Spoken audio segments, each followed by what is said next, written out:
people of YouTube, welcome to this new YouTube channel. Now, some of you may recognize me from Meet the Soldier if Soldier was a Terminator. No, that was not a YouTube poop. Sorry to disappoint you.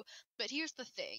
That episode was more like a test. At the time, I didn't know how to upload to YouTube, so I needed to see if it would work. But enough chit-chat, on with the episode. Video games are a great way to pass the time, and they're a great escape. Who am I kidding? You already know this, so why am I explaining it? I don't know. Now, some of video games are great, and others, well, Shaq Fu.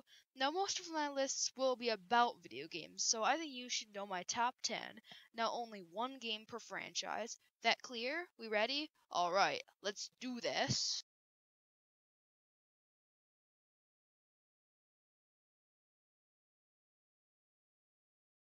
Okay, it was a difficult choice of who should take this spot, Donkey Kong Country or Donkey Kong 64.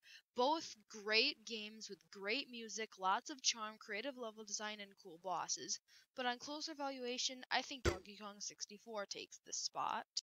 Now, before you tear me apart limb from limb, let me explain. I love Donkey Kong Country to death, and it holds high nostalgia for me, but I think the gameplay of Donkey Kong 64 is better, and has a better overworld.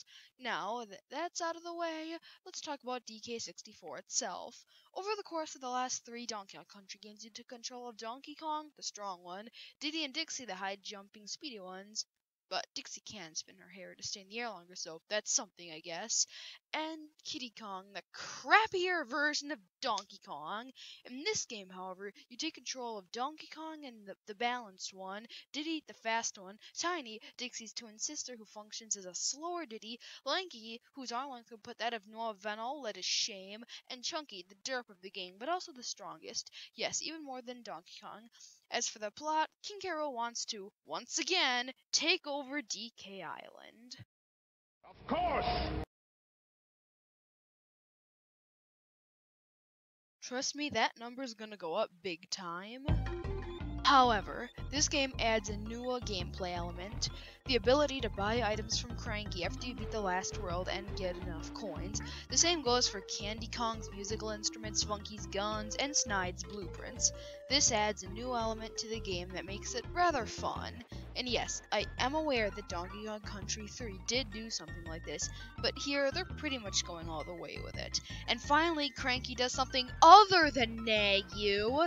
When it comes to the power-up system, I'm very pleased with how it turned out. There are also a ton of collectibles out there like banana fairies, battle crowns, banana medals, bananas, and golden bananas, just to name a few.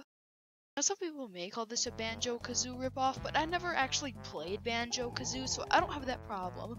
Overall, the overworld is great, the level design is great, the models are great, the puzzles are great. As for the collectibles, you may think it's horrible and tedious collecting all those things, especially if you're a completionist, but they're not. After collecting items, you actually feel rewarded and pretty good about yourself. But Reeves, if this game is so good, then why is it only number 10? Well, this game is great, but it had some fierce competition that prevented it from going anywhere past number 10. Sorry, DK.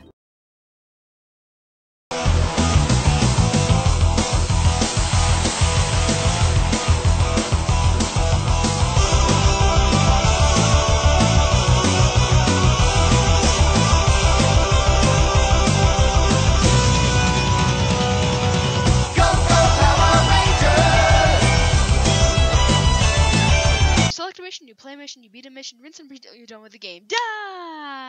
No. Yes, that's the basic idea of Star Fox 64, but the path to doing so is amazing. What makes this so amazing, you ask? Well, you take control of Fox with your infinitely useless teammates. What makes this so fun? Well, hold your horses there, I'm not done yet. There are 3 paths you can take, each with different endings, right? Nope. How can this be good without multiple endings? It has multiple paths. Even Shadow the Hedgehog had multiple endings. Once again, I haven't finished. No, there aren't multiple endings, but you still unlock things for beating different paths.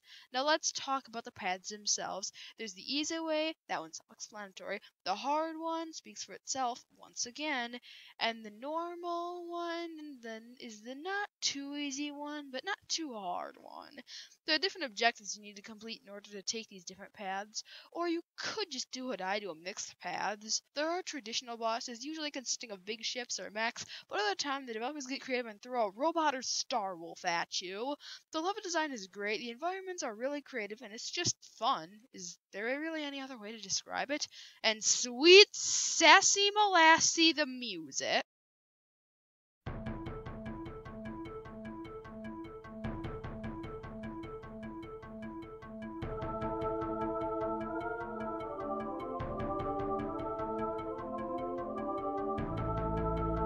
Just amazing.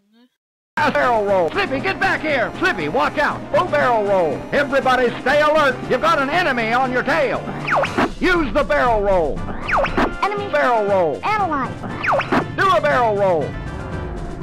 Do a barrel roll. Do a barrel roll. Do a barrel roll. Do a barrel roll.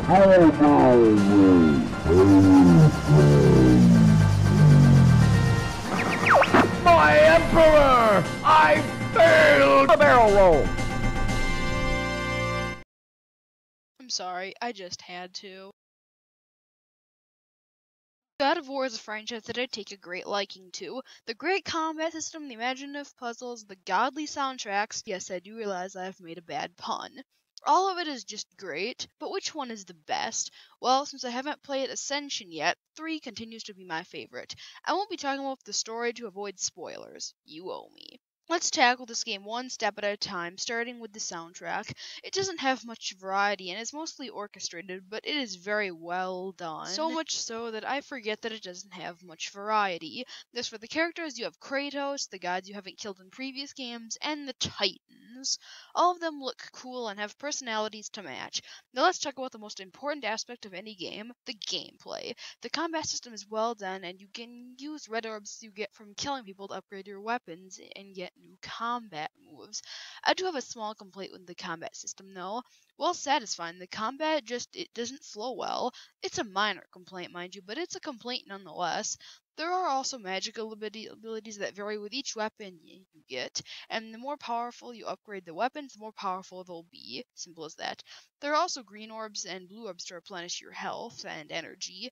In addition to all of this, there are things you can collect like Gorgon Eyes, and once you get 3 of them, a different bar will increase its maximum size.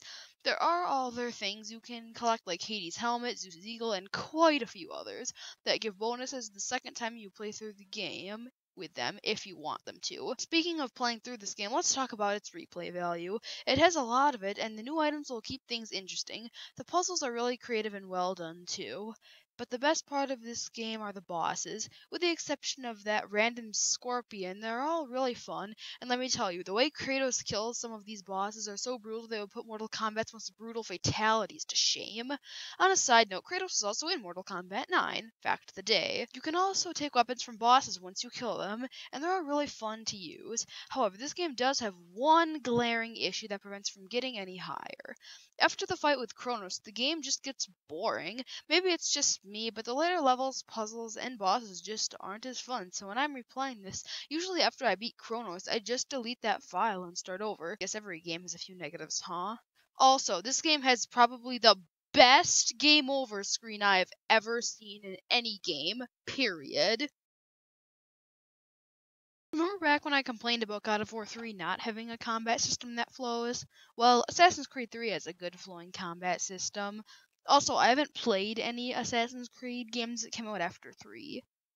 Yet. Now that that's out of the way, let's continue. Like God of War 3, I won't be talking about the story to avoid spoilers. Okay? You run, you jump, you fight. That's pretty much all there is to know about the core gameplay of Assassin's Creed. But I didn't say anything about Assassin's Creed 3 in that last sentence, now did I? Assassin's Creed 2 is usually praised for being the best in the franchise, and while it is good, it just doesn't beat 3 in my book. In Assassin's Creed 3, the Templars align themselves with the British, so you help the Americans fight for freedom in the Revolutionary War. As for the gameplay, the combat system flows nicely, but that's pretty much all the gameplay has to offer when you think about it. The soundtrack isn't very memorable, the climbing controls are finicky to say the least, and the assassin recruit system is just another not as good version of Brotherhood's, and it is so awkward trying to ride a horse. The other game's horse riding system was just fun, so is there any reason to change it? Why is this so high then? It is because there are so many fun things you can do, and unlike a lot of modern games that I play, this game is challenging enough that you won't beat it instantly, but not so hard that you'll want to rage quit. And that is just enough to put it at number 7. Overall, though, this game feels more like a missed opportunity than a perfect game. It has a lot of potential, and if they improved the controls a little and made the assassin recruit mechanic a bit better, they could have a game that could get into the top 5, but for now, it will only be at number 7.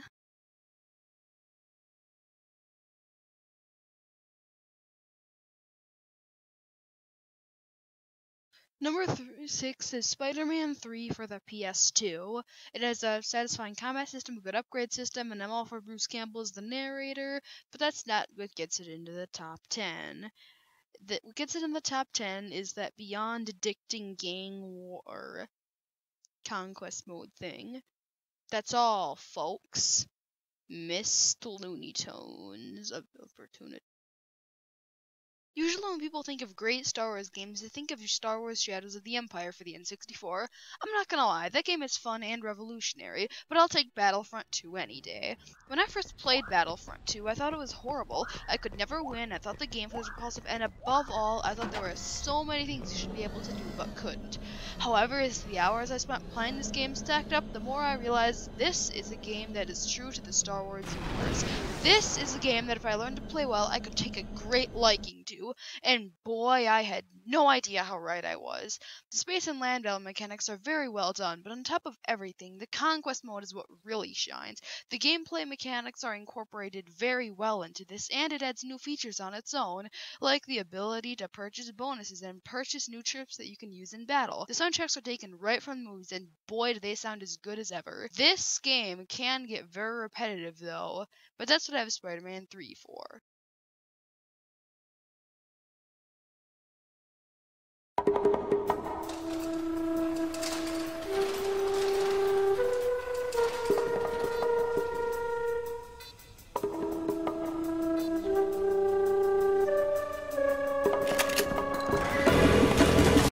Yeah! Okay, this is how an FPS is done. Whoa. I better take some of my calming down medication before I kill more of your eardrums. Okay, I'm back and fully medicated, so you probably won't have to worry about any more yelling. Team Fortress 2 is the best example of gameplay over story that is out there. Let's start at the most glaring aspect of the game, the classes. Each class has their own unique strengths and weaknesses, and they pretty much cover all the character archetypes out there, and I thoroughly enjoy playing as every class there is. Which one is my favorite, you may ask? Well, I won't tell you. I already have a top 9 for that, planned for that. As for play modes, you have Payload, where you try to get to the cart to a certain point within a given time limit. Payload Race, which is like Payload, except you try to race against the other team so you can get to the cart to the end first. King of the Hill, where you try and stop the enemy from capturing certain command posts. Attack Defense, that one's self-explanatory. Command Post! Whoa, I think my medication is wearing off. Anyway, you try to take over the map in that one, capture the flag, which is also self-explanatory, and Man vs. Machine, where you and 4 other players battle against an army of robots. And let me tell you, destroying robots has never been so fun. Also, with the constant updates, the game never gets old, so who cares if they make Team Fortress 3, because Team Fortress 2 will never get old. Also, I think some of the level design they took is from inspiration from Conker's Bad Fur Day. Speaking of Conker's Bad Fur Day. Speaking of Conker's Bad Fur Day, let's talk about Skyrim! Oh boy, where do I even begin with this one? Let's start off with the most important aspect of any game, the gameplay. Unlike Oblivion, where you had multiple classes to choose from, in Skyrim you choose a race, and then based on how you choose your perks as you level up your character, you will be better at those things. it sounds less awkward when you play the game. As for the races, there is a huge variety of them to choose from. That's what's nice about the character system in Skyrim. It has something for everyone, and it adds a ton of replay value. God of War 3 Deja Vu coming up. Let's talk about the replay value. And if you spend a lot of time, and I mean a lot of time on 100%ing this game, if you replay it again, then you probably won't want to 100% the game again. There are so many ways to just mess around in Skyrim, and unlike Oblivion, you can mess around and do illegal stuff in one area of the overworld and then go to a different part of the overworld, and being as they haven't heard the news of your crimes, you can still do a bunch of normal stuff without being arrested. And that is just 1/10 of what this game has to offer. There are so many skills you can get good at, and unlike a lot of boring grinding, it's actually fun increasing these skills. One thing that may seem minor to you, but for me is a fixed killjoy, is in Skyrim you don't have to worry about your weapons being damaged. Some may say that makes the game realistic, but who cares? You should never pick verisimilitude over gameplay. That's like picking NES over SNES. You just don't do it. And you thought the soundtrack to Star Fox 64 was good?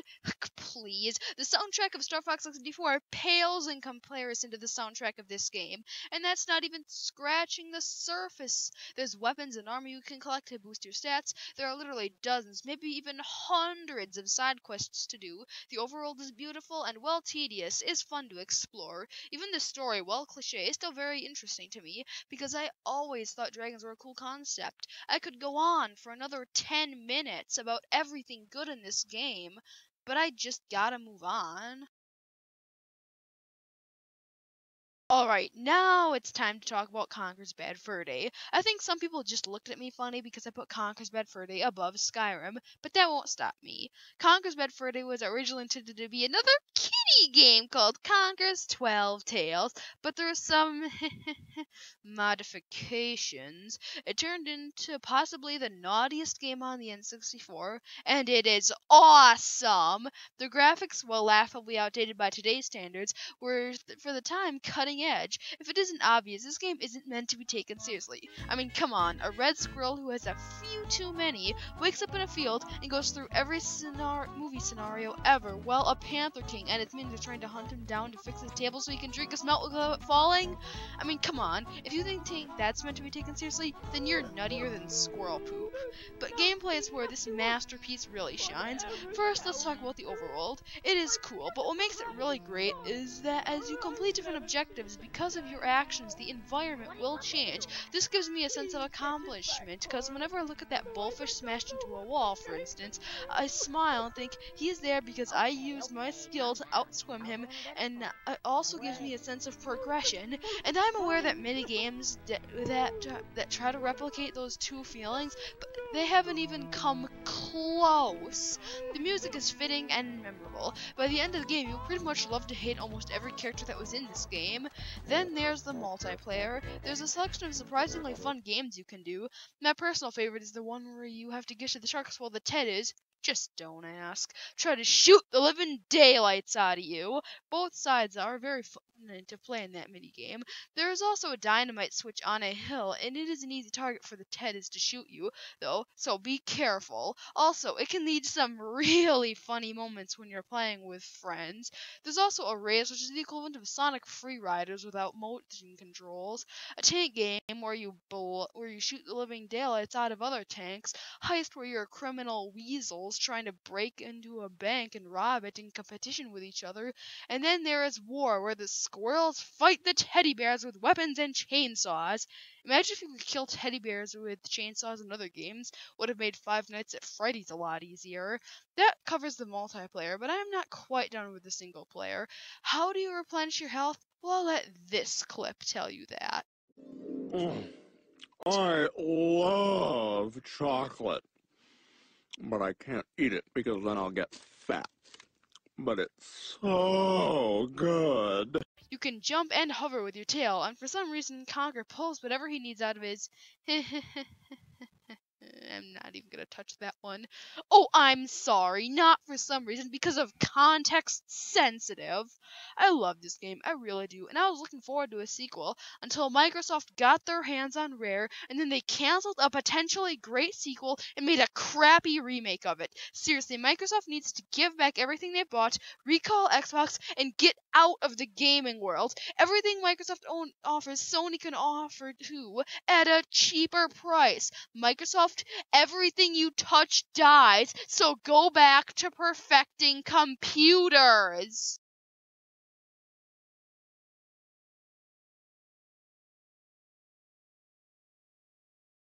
These are all very good video games. I mean, if they weren't, they wouldn't be on this list now, would they? But which one stands out? Which one gives the 101%? Which one comes to me on my birthday, throws itself into my hands, forces me to play it, and makes me love every second of it? Well, my DOE viewers, that would be Batman Arkham City. There, I said it. Batman Arkham City is the best game I have ever played in my life. Why, you may ask? Well, this time, people who made it didn't leave anything out. They got Mark Hamill to play the Joker, they got Kevin Conroy to play Batman, and they even went the extra mile and got the writers from the original Batman the Animated Series to write the plot of the game. I don't want to go too deep into the plot to avoid spoilers. Basically, 6 months after the events of Arkham Asylum, Rocksteady took notes from Escape from New York and built a big, walled-off, guarded city where they sent all of Gotham's criminals. Eventually, Bruce Wayne is sent there and becomes Batman to find out what Protocol 10 is, because Hugo Strange, the person in charge of Arkham City, says he will activate something called Protocol 10 at the end of the night, and Batman needs to find out what that is to stop it. That's as in-depth as I'm going to go. The rest is up to you to find out. The combat system took notes from Assassin's Creed 3 and improved upon it, and the result is quite literally the best combat system I have ever seen in a video game. And the replay value, ho, don't even get me started on how much of this it has. I replayed this game so many times that I lost track after my 14th playthrough. Yes, I am not kidding when I say that. As for the side missions, they're pretty much other Batman villains that don't have a huge role in the story. In fact, I like the redesigns of the characters, something I think this game isn't credited enough for. Also, this game improved on Assassin's Creed 3's climbing system dramatically, improving the finicky controls and adding a grapple hook that works really well. Arkham City is a big place, but with the grapnel accelerator, you will be able to get around it lickety-split. It's always fun waiting for your favorite Batman villains to appear, and this game delivers them so well. The game is simply a masterpiece, and I love every second I experience playing through this game. The difficulty is challenging, but not Super Mario Bros. The Lost Levels hard. You don't need to be a Batman fan to enjoy this game, but being as I was a Batman fan before playing this game, that also helps secure it the #1 spot. And that, my dear viewers, is why Batman Arkham City is the best game I've ever played in my life. If you enjoyed this video, hit that subscribe button to join the Squeak Squad. Remember, don't be a geek, be a squeak. Take